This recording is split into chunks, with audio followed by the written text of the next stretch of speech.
อันนี้จ้าอันนี้จ้าหยัดน้ำหยัดหิมเสาให้ไรมีเหากูจัดไปเหากัดมีมินให้ไรตีนอ่อมแหลก็ช่างหลวงช่างหลวงก็จังเหียงมันเกิดยามือหมวยตัวกันใครเท่าใครเยอะช่างหลวงนั่นนะใครเท่าหลายๆก็มันใครเยอะอยู่จอมกันจอมเกี้ยงก็การอะไรทีไรฮอหลอดตะลากูมือกูวันช่างหลวงมาอยู่ริ้วเนาะเปิ่นว่ามือฮะไอ้นี่ฮะเสียงว่ามือหันตั้งก่อนนิกปานได้ละขึ้นในหน้าตั้งก่อนนิกปานนี่เป็นจ้องเจ้ามูลขนาดไหนเจ้ามูลตั้งก่อนนิกปานนะไอ้นี่เหมือนกันกล้วยนาเปิ่นว่าเจ้าเฮาเนี่ยเปิ่นว่ามือเห็นค่ะช่างที่ห้องช่างสำก้อนเรียกที่ห้องช่างอ่อนสำก้อนใหญ่เจ้าช่างข้า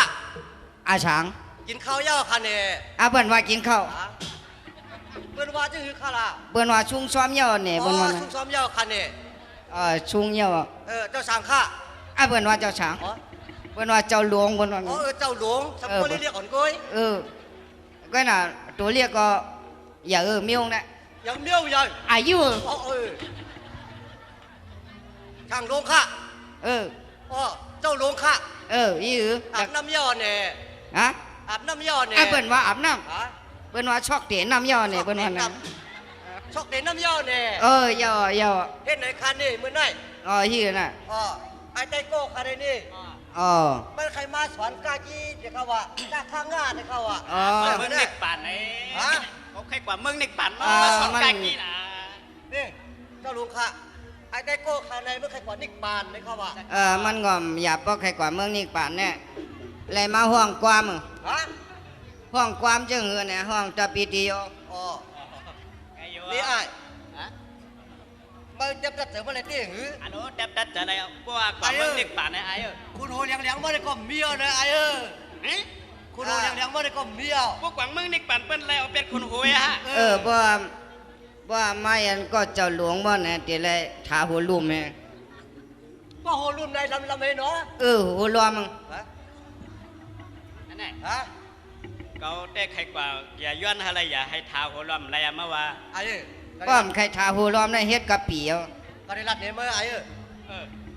เขาเดียวเมื่อป่วยไว้ข้าวดัง7 วันจูเมื่อเปิดใครทาคุณรู้มั้ยเนี่ยเยอะเมื่อไรยับยัดเจอเมื่อไรมั่วเราได้หรอฮะเอาเมื่อวานอะไรยับยัดจะอะไรเอาพวกนั้นก็นี่ช่างลุงเยอะข้าเขาก็การบอดันให้นั่นก็นี่ไอ้ได้ช่างมาไว้เมียงเพราะเมื่อก่อนนี่ปั่นเปลี่ยนมาได้มัดที่ให้ช่วยเขานายเรามาทำจะอะไรก็ได้มาไถนาจอยมาไหลเพราะเมื่อก่อนมึงนี่ป่านเนี่ยมันขึ้นมาอะไรก็พวกกว่าเพียวมึงนี่ปั่นพวกมีผักดีผักหวานพวกมันมีเนื้อมีปลาก็ช่วงเอาอินน่ะ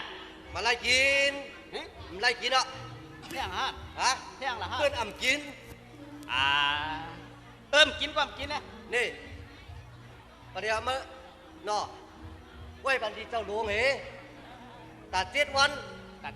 ช่างว่าเมื่ออ่ำเยี่ยนไรเมื่อไหร่ถึงมาขึ้นเมื่อขึ้นเมื่อไรอยู่เพราะเมื่อเยี่ยนไรก็แค่ดีไหนเขาก็อ่ำคำชี้มั้งตอนตาได้กว่ามึงคำนิกป่านวางปีนจึงหือก็ย่อก็ตื้นปีเจอไอ้ได้ก็ใครมาเจอกว่าอินน่ะเมื่อวันได้ขลับปีเมื่อน่ะก็เมื่อน้อยไอ้ได้ก็น่ะเนี่ยวันกินช่องตากเข้าได้ย่างกินช่องตากไว้ขลับว่าใครทาหัวล้อมจังเขาเนี่ยเพราะเฮ็ดกะปีได้ไรกินหนู3 ตาว่าเฮ็ดไม่พาการจังเขาเนี่ยไรกิน1 วัน 2 ตา1 วัน 2 ตา1 วัน 2 ตาถ้าได้3 ตาได้ง่าข้าวเนาะว่าไรทาหัวล้อมได้ไรกินหนู3 ตาจอมนะนั่งหิ้มได้ค่ะนั่งกันได้นั่ง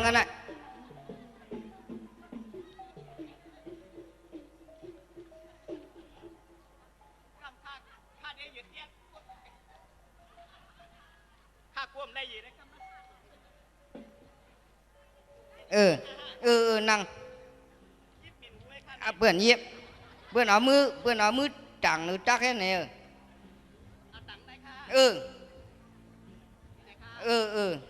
เตรียมได้1ว่าเป็นไง นั่งน่ะเขาฉางลงดิ ต้องไปเข้าอีก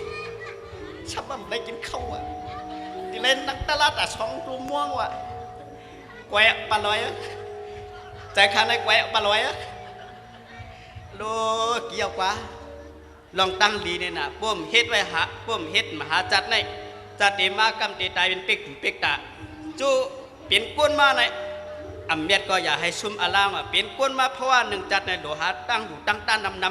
ำลองอันไหนก็พวกเขาตายกว่าเตจับจอมห้อมเขากว่าพึงแถวเมืองนิกป่านอันว่านั้นเราได้เฮ็ดกู้สู่ควันลีดันหน้าศีลาภาวนาน้ำก็โกสั่งลงมาควันลิงก็ดิ้งก็ได้กว่านั่งให้